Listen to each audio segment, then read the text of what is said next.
profiles. Okay, so we'd love to just talk to you a little bit about what Camp Pegasus is. So assuming that there's some people that don't know, we're going to back up and just do an introduction into, what we do, who we serve, and so on.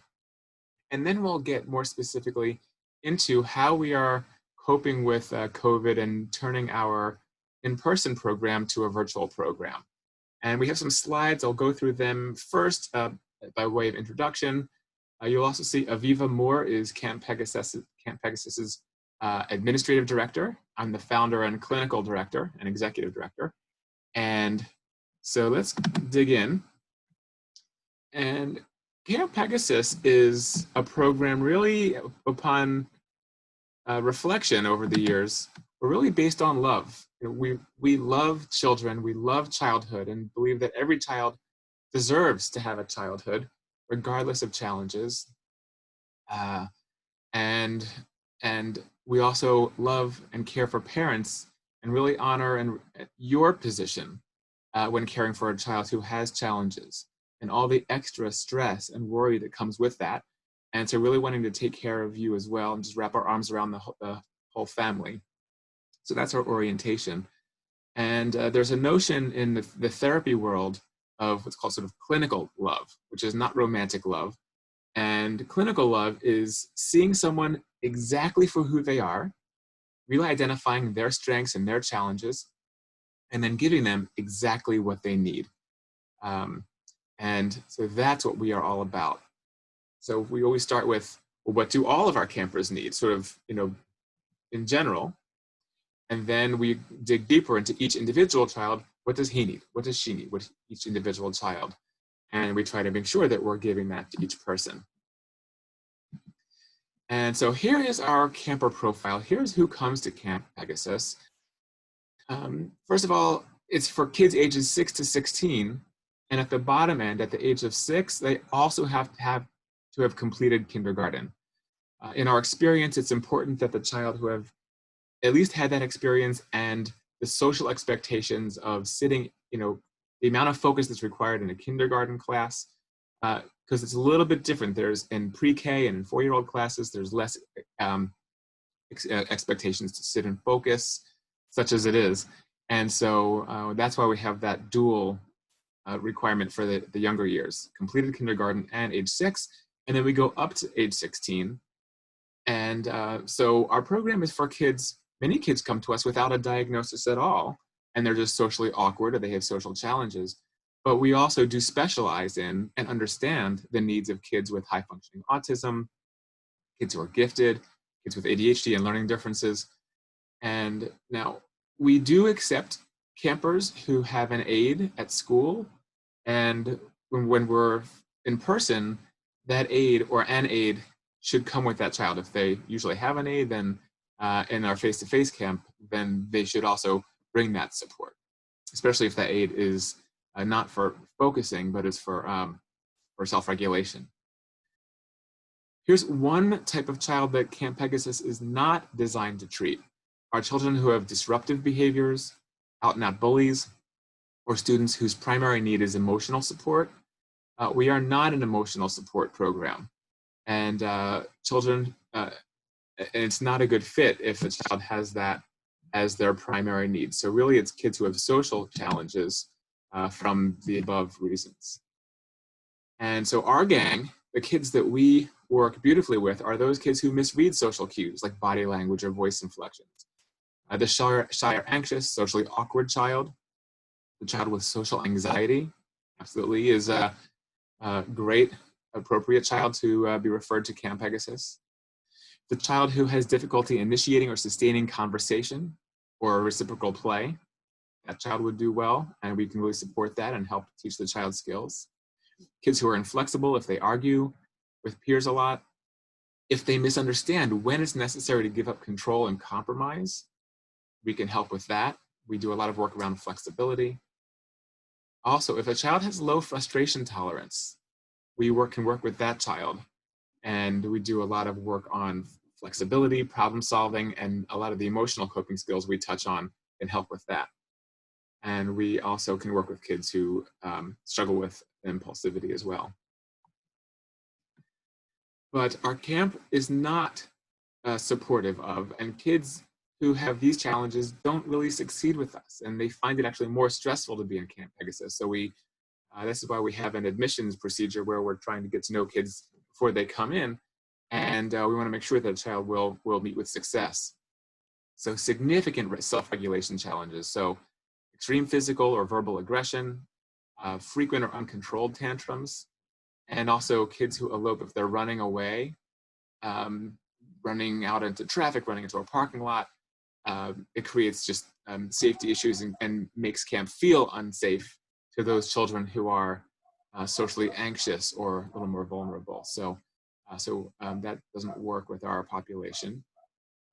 Also, kids who have an extreme population with preoccupation with internal thoughts, if they perseverate on ideas or objects to the exclusion of peers, if they're so internally focused on their thoughts, if they're distracted internally, and they're not really externally focused, they're not quite developmentally ready for us and to engage. Our peer population are really highly engaged kids who are externally focused in the world.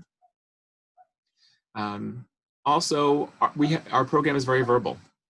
Everyone needs to have verbal skills. So if a child's nonverbal or minimally verbal, meaning not really even able to assert their needs or stick up for themselves, then they might not be able to find peers, and our peer group might not know how to engage with them. So that would not be a good fit for Camp Pegasus. Also related to emotional support, kids who are pervasively oppositional and defiant, kids who just refuse to comply with authority, with directions, or go with a schedule, they're not quite ready for our program. And also our program is not designed for children with intellectual disability because our social skills curriculum is highly cognitive. And I'll describe that in a minute. So that child might be frustrated and feel confused. And so that's why that person is not a great match for Camp Pegasus, and we don't support them well. But this is what Camp Pegasus looks like on a good day, on the average summer day.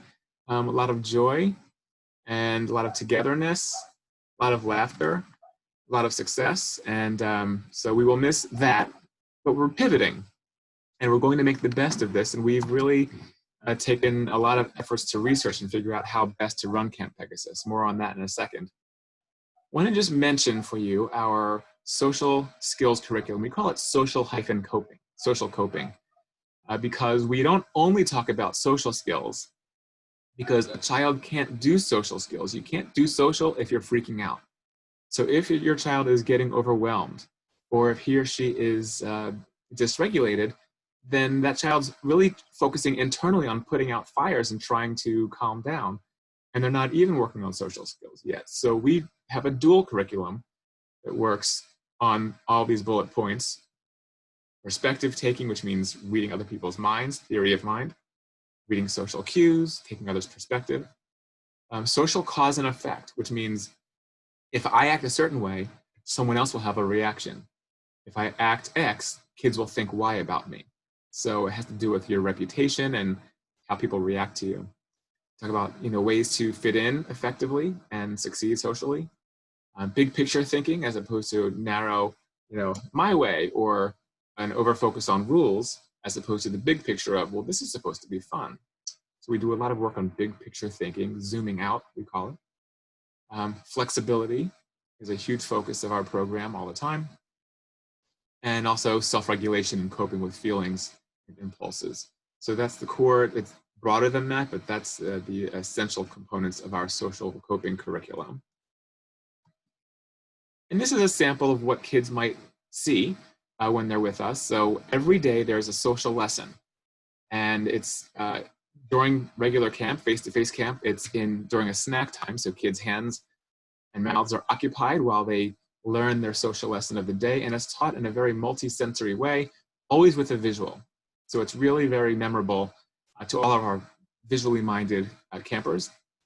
Most of our campers seem to have pretty strong visual acuity.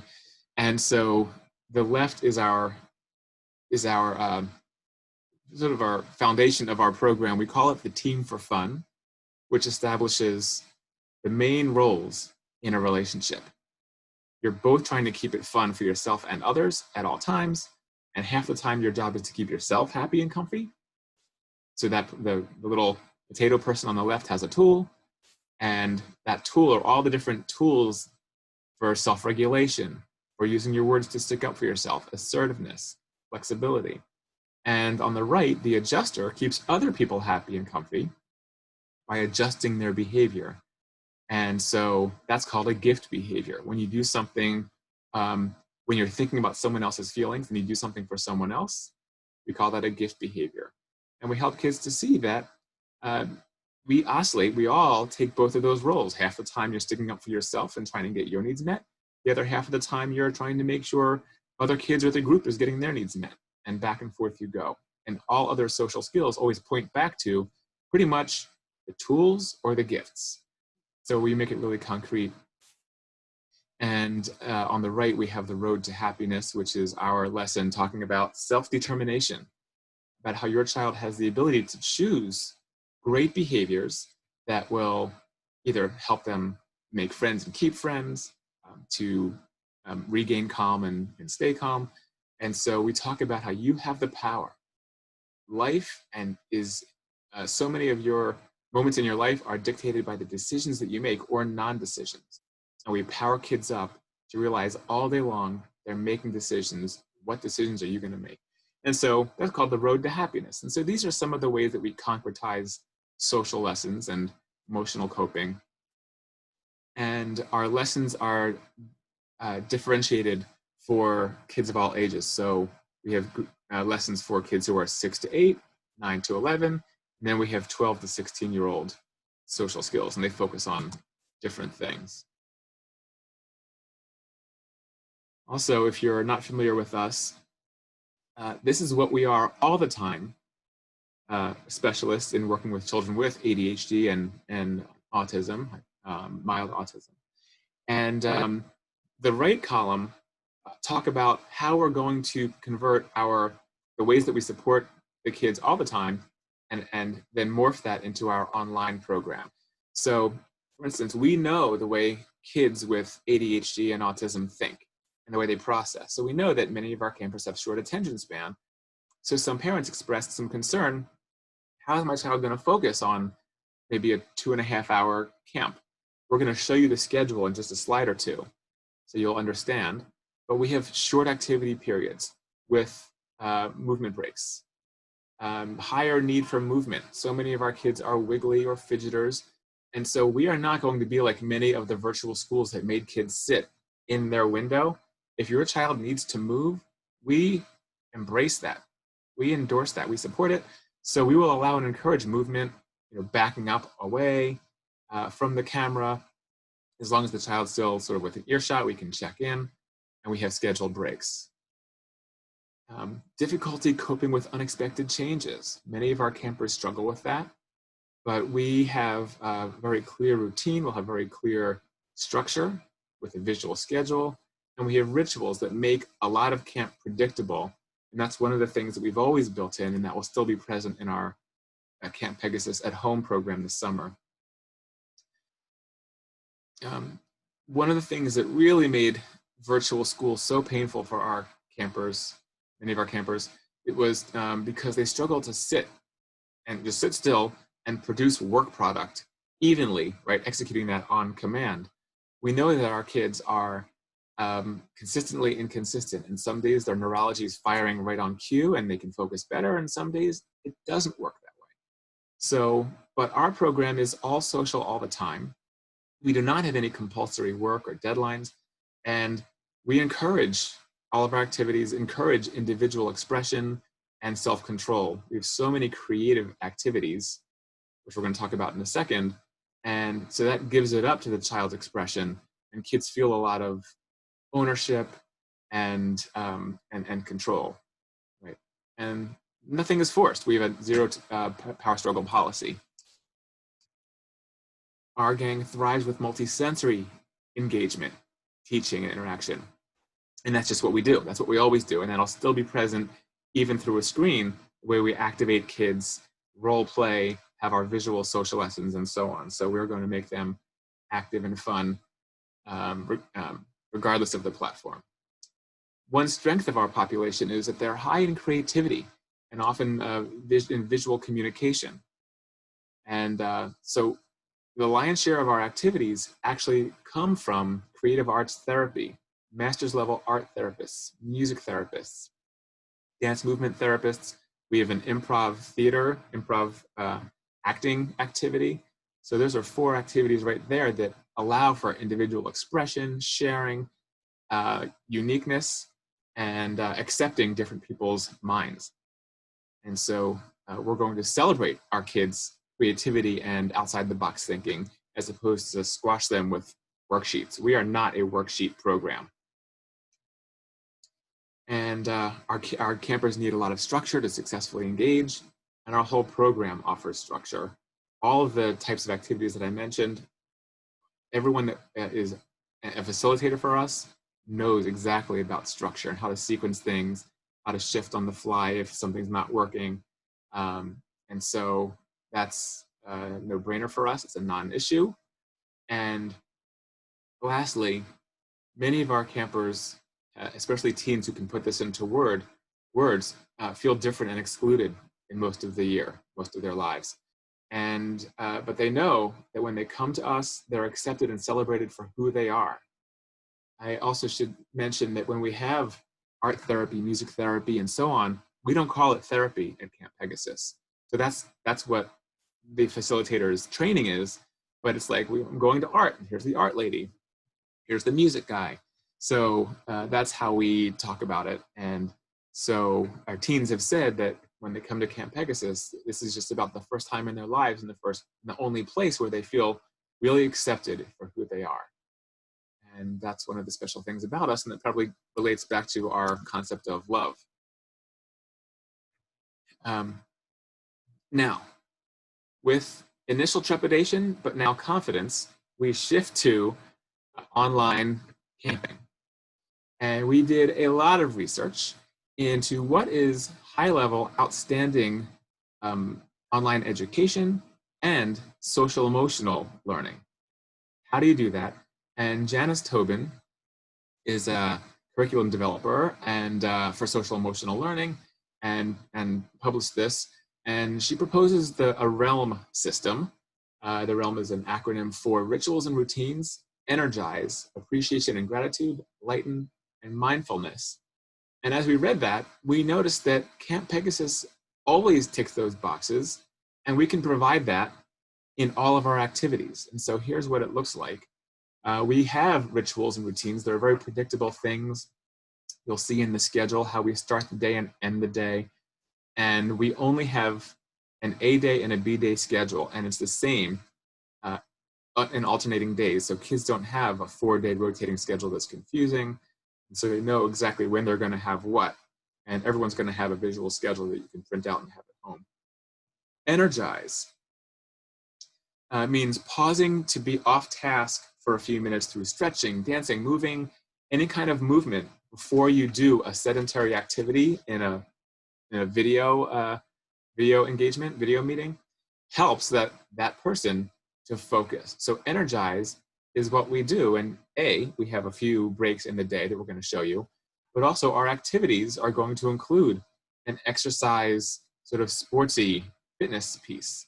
We're going to have dance movement therapy, and even improv is going to have the kids getting up and moving. So music is going to have movement involved. So most of our activities have movement built in, and we're also going to insert little stretches and energizers before every new period to help wake kids up and sort of keep their energy up and moving.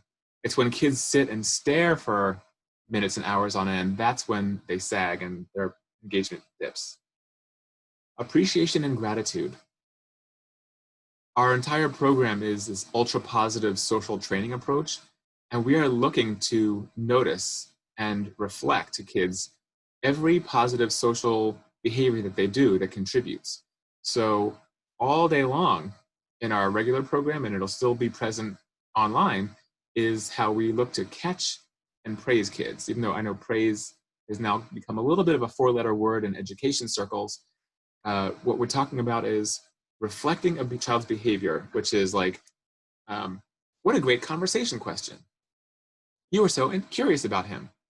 You were so flexible, great job. So when you say you were so flexible, we're taking a snapshot of that moment. So many of our campers, because they misread social cues or miscues, they don't recognize or discriminate which of their behaviors they execute during a day are better or less effective. And then often they're just being caught messing up and they're being corrected by teachers or peers. So this way, we're looking to catch and appreciate all those moments, and that frames it for the kids saying, yes, you were curious about that child, do more of that. That was great. And when we give a reflection to one child, a positive reflection, everyone else in the group hears it and they go, oh, right, questions. And so that helps them to know what social behaviors we're looking for. So we have this constant stream of appreciation going on, which makes it very positive and feels good. Lighten. Tobin suggests that you have to lighten it for education. Well, we're all social all the time. And so between the creativity, the laughter, the activity, we've got lighten covered. It's going to be very fun. And we've been practicing. We've been doing a lot of Camp Pegasus hangouts during social distancing. We've had 1 hour a week hangout meetings online for 6 to 11-year-olds and 12 to 16-year-olds. And they've been really fun. So we've been practicing lightning. And mindfulness. So practicing mindfulness, being present in the moment and being aware of one's emotions and other people's emotions. And that's exactly what we're about, developing that self-awareness, awareness of one's own emotion and others. And that's achieved in very playful and creative approaches through our creative activities. So whether you're being mindful and acting out the way if you're doing pantomime, if you're doing charades, you're being mindful in that moment. When you're doing art, you have a Zen-like focus on whatever you're working on. So the mindfulness, the focus, and relaxation that comes with that is all present. And a lot of our work is noticing people's emotions and doing a lot of emotional education. So that's all present. So that tells us that we can really deliver high level, highly engaging social and emotional learning. And these are some of the activities that you're going to see in the schedule. On the right column, we have the art therapy, music therapy, acting improv. We're going to have a games period, games and science. And this is not video games. The kids are not going to be gaming. These are going to be sort of like analog or interactive games, or it might be something that's assisted with an online game, you know, like a game show type thing that we can use. Movement and dance, and sports and exercise. And we always have a predictable schedule, and you'll see it when we go to the next slide. And now that we're talking about the schedule, I'd like to toss the microphone to Aviva. And if you're just signing on, Aviva is the camp administrative director, and she'll take it from here. Sure. So we wanted to show you a sample schedule for a couple of sample schedules for this summer in our virtual program. This summer, you have the option of selecting not only which session you want your child to attend, but also how many days per week. So there's a 2-day option, a 3-day option, and a full 5-day option. And this is a depiction of the 5-day option. So you can see that some of the routines and rituals that Mike was just talking about are sort of embedded in the everyday, like the greeting meeting, the social lesson, the break and hangout times, and the goodbye song. Those are going to be routine every day for everybody. We have art and music, and again, those are run by therapists every day. And dance movement is also going to be run by a dance movement therapist. And it'll rotate between having something physical every day. So dance and movement one day and sports and exercise the next. And those are sort of offset by acting, improv, and games and science. So as you can see, we're rotating through this A-B 2-day cycle, so that Monday is an A day and Tuesday is a B day, and then back to A on Wednesday, which is important as we go ahead and look at the 3-day schedule. Can you skip through, Mike? Yeah. Awesome, thank you. So this is the 3-day schedule, and I really wanted to outline all of the different scenarios for you so that you had a better visual for what it would look like. The same rituals and routines are in place. However, if you're doing the 3-day schedule, because of this A-B rotation, the full first week, Monday, Wednesday, Friday, will be A days for you, and you'll have the same activities each day that your child logs in. And then the second week of the session has the same alternate activities. So that, you know, the things like art and music that are every day stay the same, but the dance and games get traded out for the acting, improv, and sports and exercise. So it's more of a weekly rotation if you're looking at the 3-day schedule. And then, of course, if we could switch to the 2-day schedule, thank you. It makes sense. The 2-day schedule is the opposite. It is B days the first week and then A days the second week. So it's the same idea where we're doing the same 2 days the first week, you know, B days the first week, and then doing 2 A days the second week. Can we go? There we go.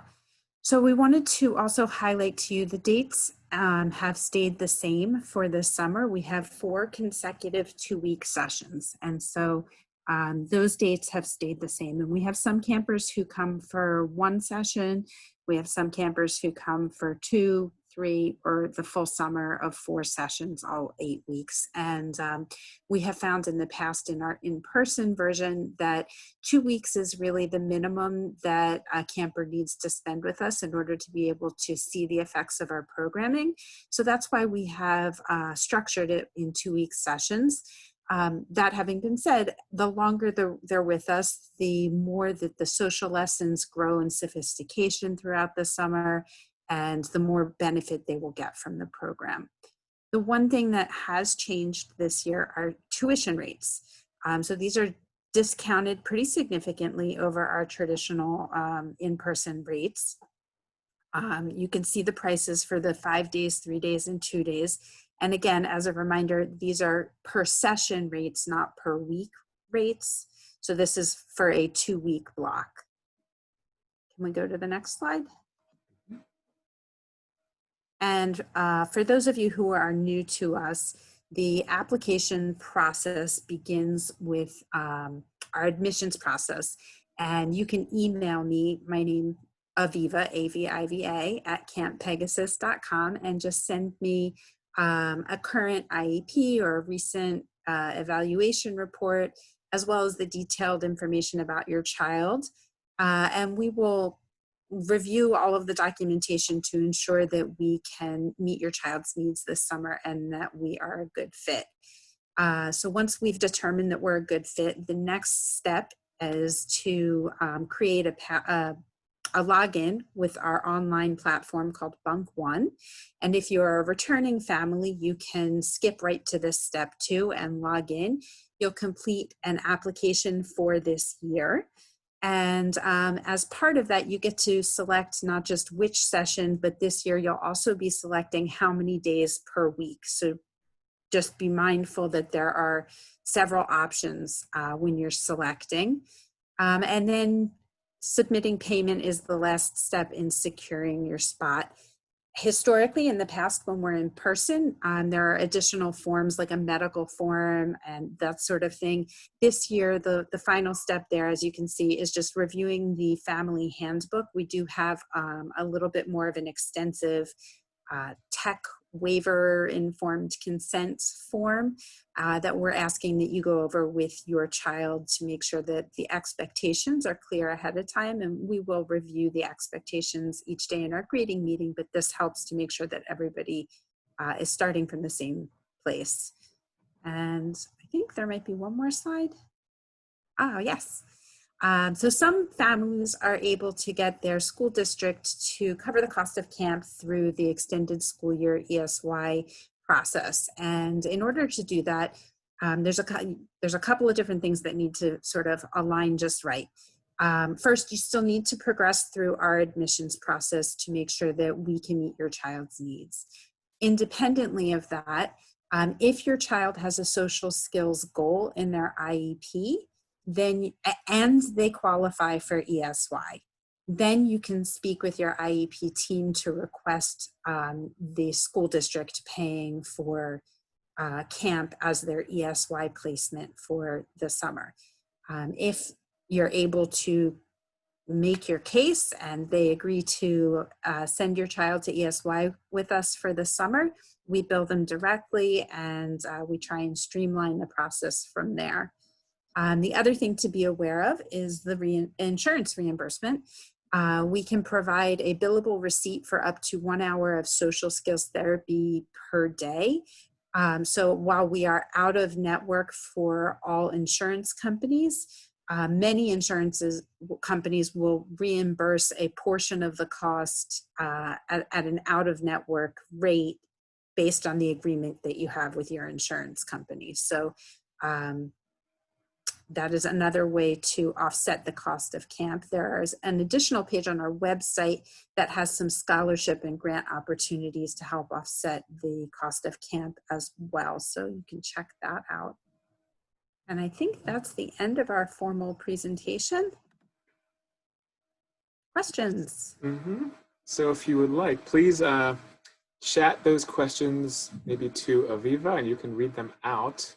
Sure. And so if you go in chat and then select her name from the drop-down box, Aviva Moore, we can answer any questions. I can also, while we're stalling and letting you type, I wanted to mention our staff.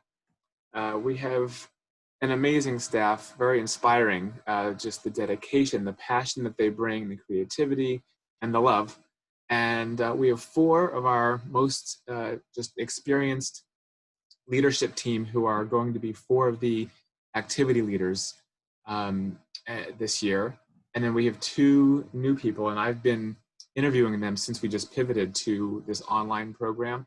And I am so thrilled by the passion and the charm and the vivaciousness of the people I'm interviewing and who are making offers to.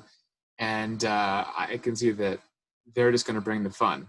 And they're so insightful and ready to learn our social skills approach. And so that's who's going to be running our camp in general.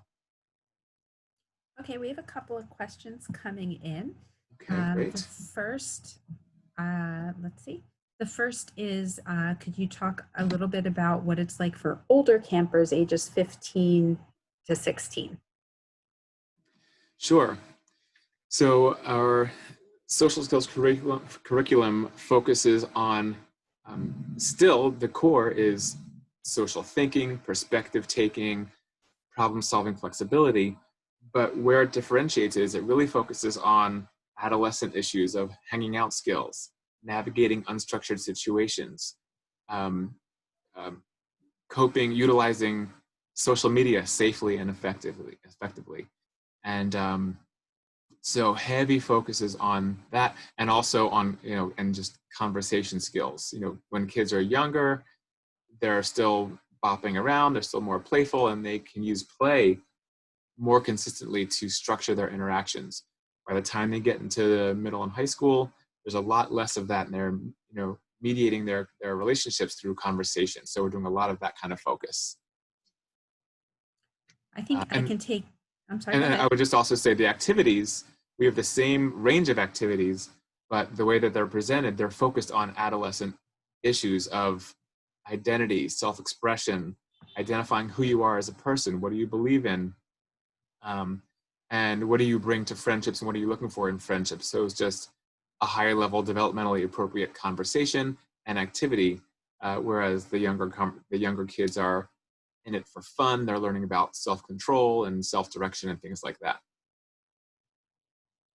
Yeah. Okay, I think I can take the next, at least one, possibly 2. Okay. The question was about insurance reimbursement and what the rate is with regards to the 1 hour of daily social skills per day. I believe that the rate is $85 for the 1 hour of social skills, and then the reimbursement rate is what is determined by the arrangement you have with your insurance company. So everybody has a slightly different reimbursement rate for out-of-network coverage.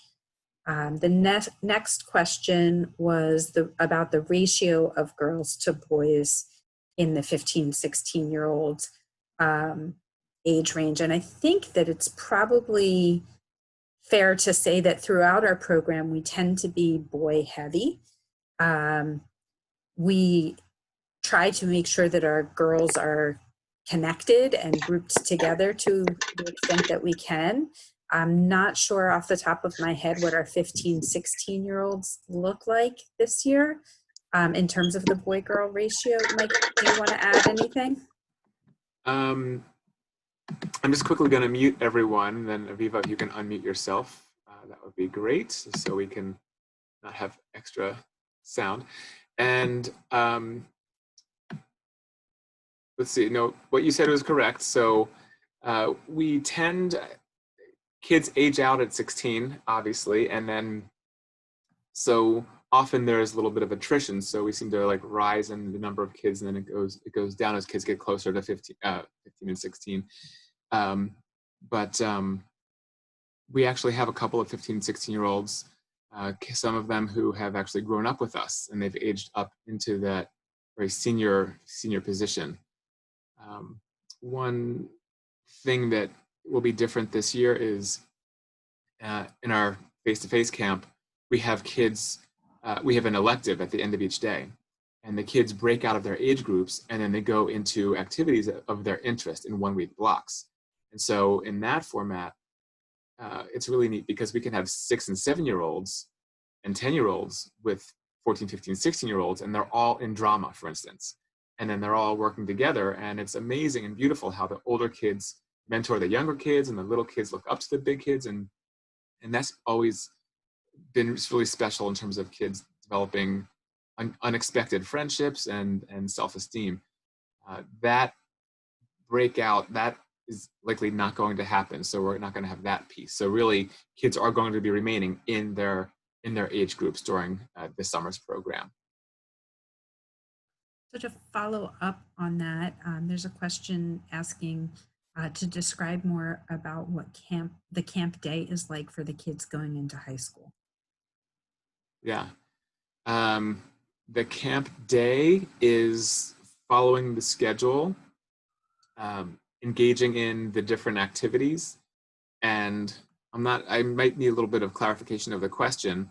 They are participating in all the activities, and we encourage them to sort of, be positive leaders at their sort of older and theoretically like they have better self-control at that time. Could you be more specific with the question? I'm not sure what you're looking for. I think I'm not entirely sure either. They just asked for a description of what the day will look like. So I think the sample schedules really inform what the days look like. And just like in our traditional in-person camp, they're going to be rotating from activity to activity, interspersed with some opportunities to stretch and have some wiggle breaks and get some movement in. But really, it's a very structured routine. And there you go. So there's the schedule again. Yeah, so I brought the schedule back up, and again, everyone has the same range of activities, but it's what happens in the activities that differentiates them. And so I should also say that in our program, our activities we're not teaching, it's not like art class or music class. Our activities are using the creative arts as structure for interaction, and essentially these activities have they work on social goals through creative activities. So for instance, in art, there might be there's an activity that we can still do, which is called Pass the Picture. Or like for our teens, we'll have them draw on actually an issue and discuss it and just practice the conversation around the structure of their art expressions. We might have them do a commercial for themselves. You know, design an ad about yourself. What's your identity? Who are you? So again, so it's not about rendering fine art per se or making museum pieces, but you know, it's using art or that activity in service of developing the child's self-identity, self-concept, confidence, and so on, and social skills as they're learning to accept different people's opinions about things, right? We do a lot of work around accepting other people's minds. Different people have different minds, is a social lesson. And same thing, you know, music, you can get people jamming and you might think, oh, they're just making music. But different times you're listening. You know, for the child who's out of sync, if you listen to someone else and you pick up their rhythm and you pass the rhythm, or one person's a leader and other people are followers, and you switch roles, all that is nonverbal practice for social skills and socialization. That makes sense? So that's how we use the activities, both for fun and connection, and to help develop kids' personal and interpersonal abilities. I hope that answers the question. So the next question is from a returning family whose child loved camp last year, was looking forward to camp this year. I'm sure they didn't write this, but I'm sure they're disappointed. And they have not wanted to participate in the Hangouts, and they're kind of wondering how to assess whether this version of camp will be better received than the Hangouts, or I'm guessing even school online, and sort of that uphill battle of, right. Yeah, go ahead. Right. I can take this one. I am so upset for all the kids that have been, I think, burned and burned out on virtual school, and all the different various ways I've heard in all the different districts. It seems like it's different for practically every district. But anyway, you slice it, it's been hard for our kids. So that's a shame, because we've been doing, ever since we went into social distancing, we started these Hangouts, which have been fun. And originally they were only to decrease all of our isolation and to lift our spirits, including mine. And so we were doing that. And then as we got closer to making this decision to go online, we realized, hey, we've actually been practicing this. So there's one more Hangout tomorrow at 11. And if anyone wants to have their child come on and just, you know, peek in and see what we're doing, you can see. And so I wish that your child could, you know, even just peek in on that and maybe not participate. He or she could turn off his camera and just watch and observe. That would be okay. But if you're not doing that, not checking it out, then the other option is to maybe sign up for one session, but sign up for the 2-day-a-week version. So it's a low-risk sign up, and then try it. You know, after your child has a break, like a little palate cleanser after school ends, you could try that.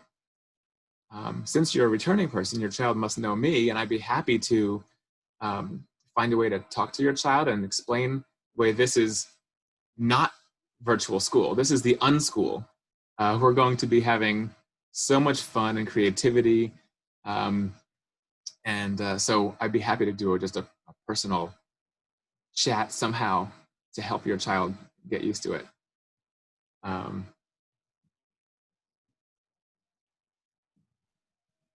Okay. Yeah, and I should also say, like, one more thing, just we always, if there's any child who a parent thinks might just have a lot of social anxiety or might have a hard time starting camp, whether it's live, in person, or now, we also will do things like free play dates, like a hangout with me where we'll do something creative, or this is just little icebreakers, ways that kids can maybe get used to me as an anchor, or another one of our leadership people who are available. And so that way we just give a little exposure before camp starts, and we've done that numerous times to great effect. And so we're always willing to do that. We're kind of a whatever it takes camp. We know that that's what our campers need. Okay, The next question is about whether campers will be divided into bunks as they are in person, or if they're all going to be together participating at the same time. And basically the plan as of right now, and this is evolving slowly as we play with the technology a little bit more, but our expectation is to have everybody log into the same Zoom room and then to use the breakout feature to put each group of kids in their bunk, and to have the adults be the ones that are rotating into the different bunk breakout rooms. So they will be in smaller groups. For our younger campers, the groups will be no more than 8 kids. And for our older bunks, no more than 10 kids. So much like the in-person ratios. And yeah, I think that answers that question. Next question is, does camp require any supervision or parent involvement? Great question. I don't think that there's a single answer to that with regards to what your child needs. And so we do require that a parent is available if there's a tech issue, or if we are seeing that the kid might be off task or away from their computer. I would be the point person who would reach out to you and check in. Our hope and expectation is that there is more flexibility in terms of being able to have the child attend camp relatively independently, but we do ask that someone is available as needed. Mike, do you want to say anything more about that one? Yes, yeah. Again, yeah, so we always encourage kids to be as independent as possible, to stand on their own 2 feet, or sit, as the case may be. But just so we, whether we're in person or not. And so to the extent that your child's able to sit and follow the directions of the activity specialist, and we're going to have them up and moving so they can sort of step back. And that's all great. And really, but so we know that some kids might need more support to stay focused. And if you know that's your child, we are okay with an adult being there to help a child stay focused. So it's just like I said before, it's whatever it takes therapy, whatever it takes to make it successful. But we believe that the activities are so engaging that hopefully it'll really capture your child. And because our activity periods are 25 minutes with breaks in between, we hope that that'll keep them engaged. And just when they might be losing focus, we're going to have a break where they can move, and we'll come back. And we're going to have to work this out together. This is really new territory. And as much as we sound like we're super expert, we're in a period of discovery ourselves. So this reminds me of our first year of Camp Pegasus, when we had this whole program on paper, and then we started it and we had to tweak all these things on the fly as we discovered, we lived in it. And so we're going to need that kind of just interactive support from our parents as we go. Okay, the next question is, what kind of environment will they need to be in? What kind of computer and computer knowledge do they need to have? Do you want Want me to take that? I can Sure. do it. Okay. So we're going to be using Zoom most likely. And so with that, that seems like it can play on, tablets. It can be on, different devices, whether you're an Apple or a PC. And so as far as technology, it's helpful if your child, just has one of those. And if it's portable, make sure it's either charged or plugged in. We have a little guideline of different, requirements. We have a little page of requirements for what would happen at home, but basically trying to carve out some sort of relatively uninterrupted space where there aren't tons of distractions. We might suggest that you have maybe like an acceptable snack nearby, something that won't spill or make too big of a mess, if that's appropriate for your child. And so that'll be one less thing for a child to run away from the screen for. And so we have that. Also, it's recommended that for less frustrating online experiences having some kind of a, earphone with microphone set. So whether it's, what type of thing I have now, like earbuds with a little microphone, or if your child has a gaming headset that has a boom mic that wraps around, anything like that, that helps because you're not struggling as much for sound. So that is not a hard requirement, but that's definitely a suggestion if you have one of them or have access to that. And, so we would like, if possible, to have it be a space where there aren't other people running through. Again, because that would just have to do with both distraction for your child and anyone of our other campers who are watching the screen and someone runs behind your child. So that's basically it. And, but we also know that your child's going to be participating from home, and home happens. So we have sort of the aim, what we're shooting for, and then we're going to work with what is. How things go. Okay, the next question is about whether campers have choices, and I think this is asking whether older campers have choices that are different than the younger kids in terms of activities they do every day. And the schedule that we shared really outlines the basic schedule for, it's a sample, but it's the type of schedule that each age range will see. And we did have to take the choice activity time out of the rotation. So there are not really choice options in terms of an entire block. There may be choice options with how they participate within each block. So is there anything more on that one, Mike?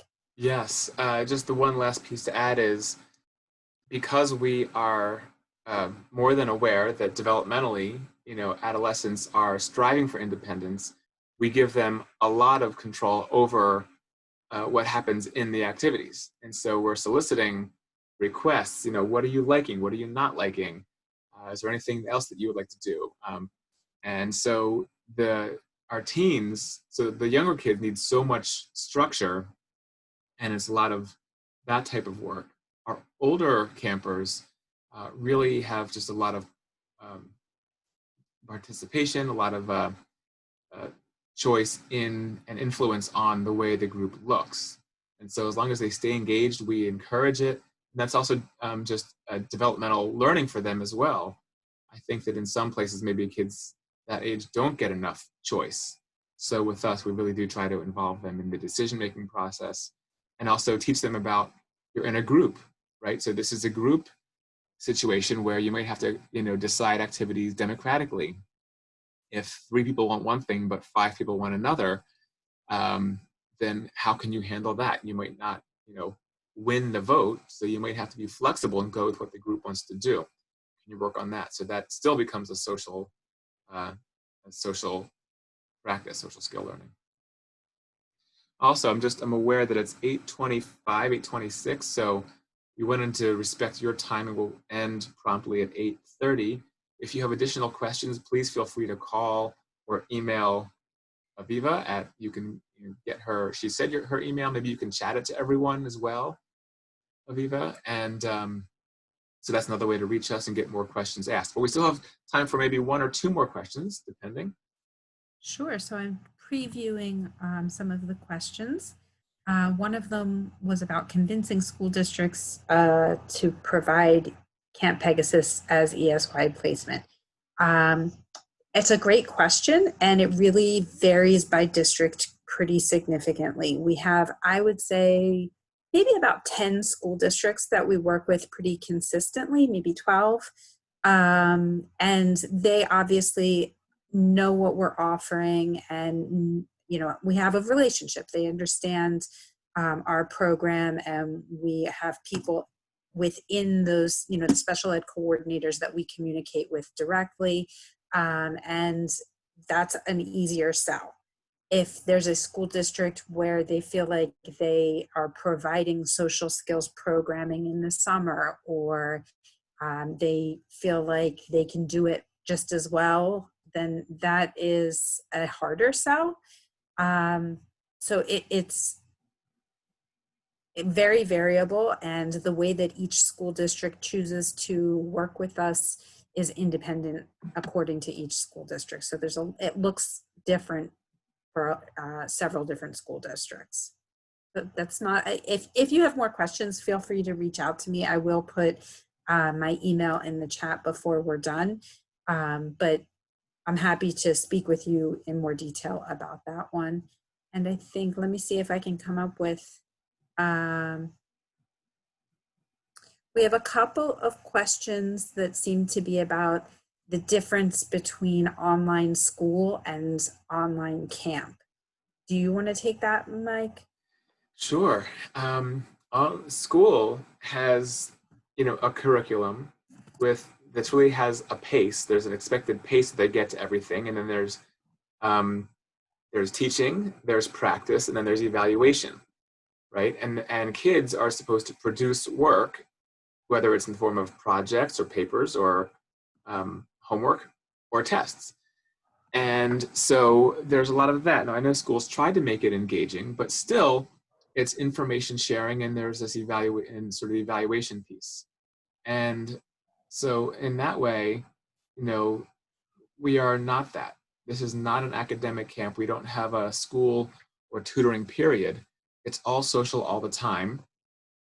We have all these movement breaks. We're taking into consideration our kids' wiring, both as a group, as a population, and also individually. Well, as we get to know who's in each group, we're going to take individualize and take care of them that way.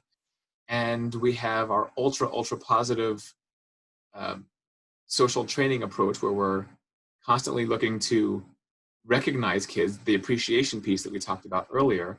So that often feels very different than school, I must say. And the last piece is it's all social all the time. And 5 of the activities have to do with the kids' creativity and developing a voice and being playful and spontaneous. And so the number one way that it's different than school is we're camp, we're fun, and we bring the fun, and we know the way to structure things so that it doesn't feel out of control or feel threatening for our population, for kids who have maybe social anxiety or ADHD or mild autism. We just have been specializing and working with them for 20 years is when I first started coming in contact with this population of kids. And I've been honing my game ever since then, doing individual therapy and social skills therapy. And so it's that confidence that I have that that we know what we're doing, and then the fact that it's just fun, it's activities, and the feedback from there's a parent who just chatted, said, Mike, her daughter has been really enjoying the hangout. She looks forward to each one. She's actively engaged throughout. She highly recommend those who have not joined to check it out. There's one more tomorrow at 11, and we can send you a link if you want to check it out or have your child check it out. And so they're pretty fun and engaging. That's been not one type of activity. We've had a whole mishmash. We've done art, we've done games, we've done music related things. We've been creating spontaneous dances where each person contributes one dance move, and then we put it to like a dance song, a fast-paced song, and we get all the little people in the windows going like, everyone's dancing together. And if there's anyone also, unlike school, if there's anyone that does not want to do a certain activity, we are not grinding their gears and forcing them.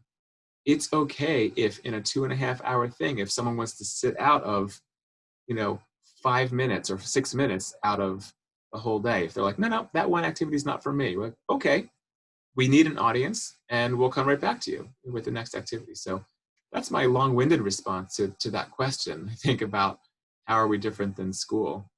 I would say in almost every way.